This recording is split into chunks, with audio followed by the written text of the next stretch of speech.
Bienvenue à notre exploration personnalisée. Aujourd'hui, on plonge dans un guide pour les nouveaux arrivants dans la région du Grand Toronto, la RGT comme on dit, pour 2025.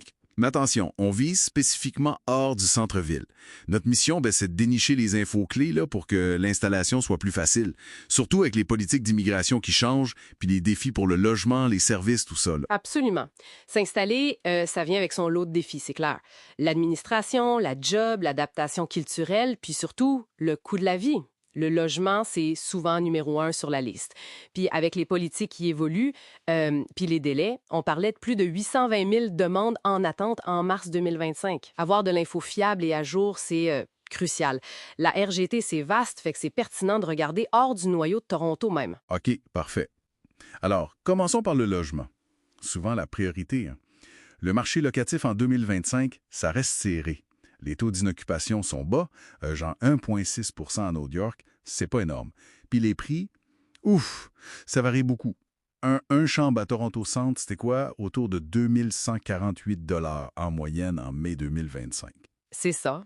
Alors qu'à Oshawa, plus loin, c'était plus comme 1782 $. C'est quand même une différence. En pire, un détail qui m'a frappé, en mai 2025, un chambre non meublé coûtait en moyenne 85 $ de plus qu'un meublé. Ça, c'est spécial, non? Ah oui, c'est assez contre-intuitif. Ça montre bien comment le marché peut être particulier. T'sais. Pour chercher rentals.ca, viewit.ca, c'est les bonnes pistes. Les annonces sont souvent vérifiées.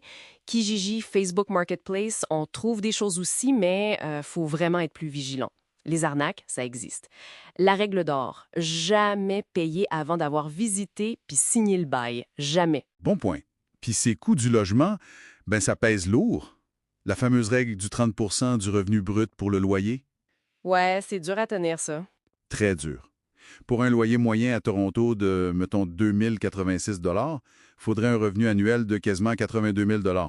C'est énorme. Wow, 82 000 $, ça te donne une idée. Mais il y a des protections pour les locataires quand même? Oui, heureusement. Le bail standard de l'Ontario, il est là pour ça. Il protège sur des points importants. L'entretien du logement par le propriétaire, le respect de la vie privée, puis il y a une limite à l'augmentation de loyer.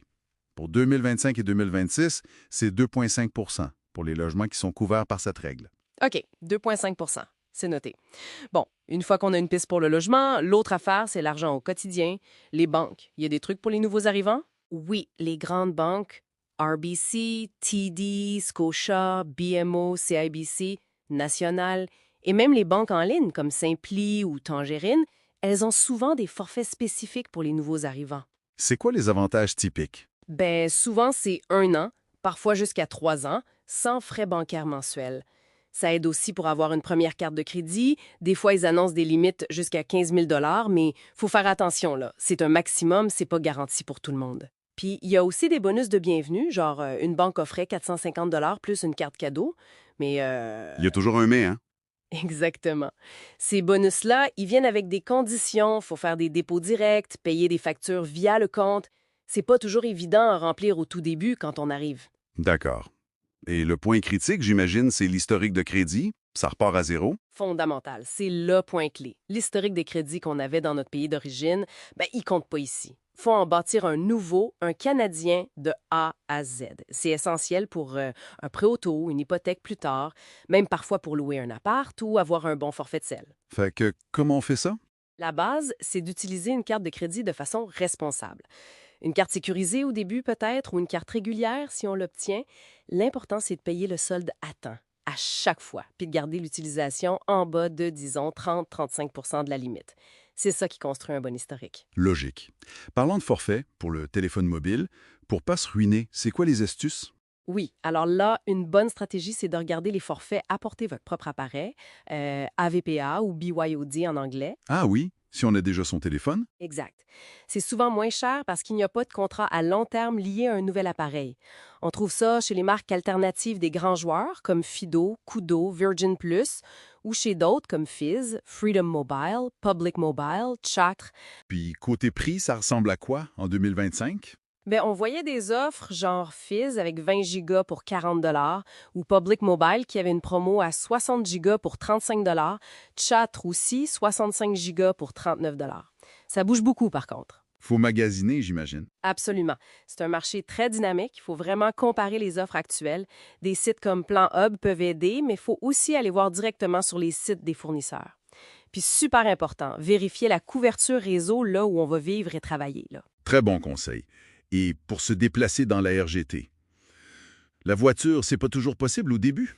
Le transport en commun? La carte Presto, c'est comme la clé magique. Elle coûte environ 4 à l'achat, puis elle fonctionne sur presque tous les réseaux de transit. La TTC à Toronto, Go Transit pour le régional, MeWay à Mississauga, IRT dans York. C'est pas mal plus pratique que de chercher de la monnaie, j'imagine. Ben oui, puis c'est souvent un peu moins cher aussi.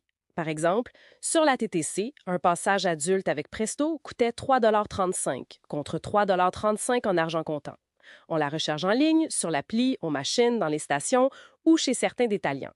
Il y a des avantages particuliers à utiliser Presto en plus du prix? Ah oui, le gros avantage récent, c'est le programme provincial Un seul tarif, One Fare Program.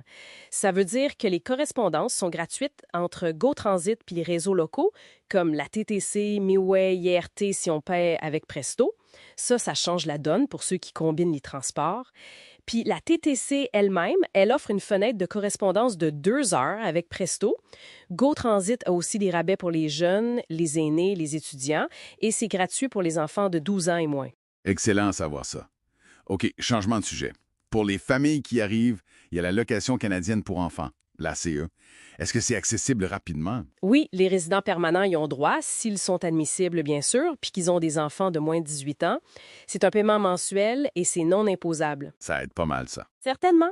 Pour la période 2025-2026, les montants maximaux annuels étaient d'environ 7 997 pour un enfant de moins de 6 ans et 6 748 pour un enfant de 6 à 17 ans.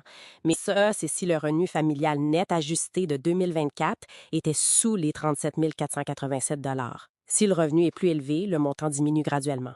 Il faut faire la demande à l'Agence du revenu du Canada, ARC, dès qu'on arrive, en ligne ou avec les formulaires papier. Puis, très important, il faut produire sa déclaration de revenus chaque année pour continuer à recevoir l'allocation. D'accord, faut pas oublier les impôts.